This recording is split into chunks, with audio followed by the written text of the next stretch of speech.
Transportation అది కూడా ఒక అవెన్యూగా తీసుకున్నారు. అందులో కూడా బిల్స్ ఎక్కువ వేసి డ్రా చేశారని ఇలాంటి వేరియస్ ఇష్యూస్ ఉన్నాయి. దీని మీద చాలామంది ఇప్పుడు మీరు చెప్పినట్టు నేను చూశాను.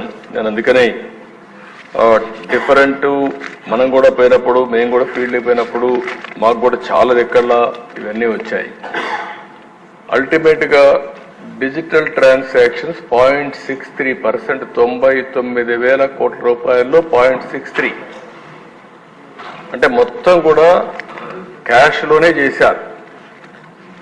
ఇప్పుడే మీరు మాట్లాడుతున్నారు ఇది ఫిట్ కేసు అండి. ఈడీ కూడా ఎన్ఫోర్స్మెంట్ డైరెక్టరేట్ కని కూడా చెప్పే పరిస్థితికి వచ్చారు. ఎందుకంటే ఇంత పెద్ద ఎత్తున ట్రాన్సాక్షన్ జరగకూడదు క్యాష్, అందులో గవర్నమెంట్లో అంత పెద్ద ఎత్తున ట్రాన్సాక్షన్ చేసే పరిస్థితికి వచ్చారు.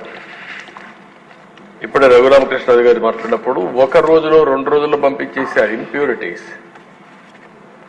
ఈఎన్ఏ చేసిన తర్వాత కొంత డిస్టిలేషన్ అయిన తర్వాత మ్యానుఫ్యాక్చర్ అయిన తర్వాత దానికి టైం కూడా పెట్టకపోతే అది సెటిల్ కాదు, ఇమ్మీడియట్గా పంపించే పరిస్థితికి వచ్చారు. ఆ విధంగా ఇంప్యూరిటీస్ కూడా పంపించే పరిస్థితి, ఎక్కడెక్కడ హెల్త్ హజార్డ్ అని తెలిసినా పంపించే పరిస్థితికి వచ్చారు. ఇవన్నీ కూడా 1-2 కాదు, చాలా విషయాలు. దీంతో ఏమైంది, రేట్లు విపరీతంగా పెరిగాయి. తక్కువ రేటుకు ఏది వస్తుందని చూస్తే గంజాయి వచ్చింది. ఇంకా గంజాయికి అలవాటు అయిపోయారు. ఇది పెద్ద ఈరోజు గంజాయి కొన్ని దిక్కల్లో అది ఒక ఇండ్ల దగ్గర పొలాల దగ్గర పండించేసే పరిస్థితికి వచ్చేసారు. ఏమ్మా ఆకుకూరలాగా బండ్ల మీద అమ్మే పరిస్థితికి వచ్చారు.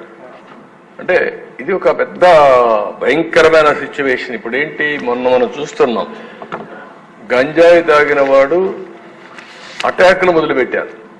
మోటార్ బైకుల్లో వెళ్ళిపోయేసి ఎవరన్నా మాట్లాడితే వాళ్ళు కొట్టేస్తున్నారు అంతే.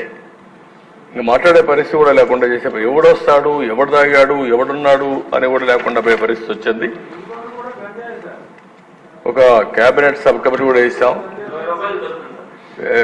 మన వెనుకొండ జరిగింది కూడా అదే జరిగిందని మన మిత్రులందరూ చెప్పే పరిస్థితి వచ్చారు. 1-2 కాదు అధ్యక్ష. ఇప్పుడు ఏమైందంటే ఇదంతా కూడా అన్మేనేజబుల్ అయిపోయింది, ఇర్రిపేరబుల్ అయింది, అన్మేనేజబుల్ అయింది. మన మర్యాద చెప్పే వినే పరిస్థితులు లేరు. కడాన బరి దిగించి మీరు చూస్తే ఆర్డీఓ ఆఫీసు కూడా తగలబెట్టేసే పరిస్థితికి వస్తే నేను హెలికాప్టర్ ఇచ్చి పంపించే పరిస్థితికి వచ్చాను. ఇక్కడే దేశ జంగారెడ్డిగూడెంలో ఆ రోజు ఇల్సిట్గా సారాగాంచి ఇవన్నీ చేస్తే 21 మంది చనిపోయారు. పార్టీ పరంగా పోయి ఆ రోజు మనం డబ్బులు కూడా పే చేసే పరిస్థితికి వచ్చాం. ఇలాంటివన్నీ వచ్చినప్పుడు మనం కూడా గుర్తుపెట్టుకోవాల్సింది కొంటే మీరందరూ చెప్పిన దానిపైన ఇప్పుడే శ్రీనివాస్ గారు మాట్లాడుతూ తాడేపల్లిగూడెం చాలా స్పష్టంగా చెప్పాడు. ఈఎన్ఏ కూడా సరిగా చేయకుండా రా లిక్కర్ పంపించేస్తున్నారు, డిస్టిల్ చేసి దానికి మొలాసిస్ పంపించేస్తారని చెప్పాలి. మాటలు చెప్పాలంటే ఎక్కడికెక్కడ స్పిరిట్ పంపిస్తున్నారు, మొలాసిస్ నుంచి స్పిరిట్ తీసి పంపించేస్తున్నారు. ఇవన్నీ కూడా చాలా భయంకరమైన సిచ్యువేషన్స్ ఉన్నాయి.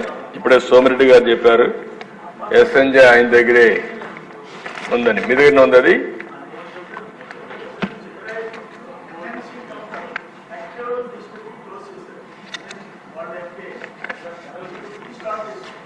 మళ్ళీ ఆయన వచ్చి స్టార్ట్ చేశాడు. మంచి బేరం.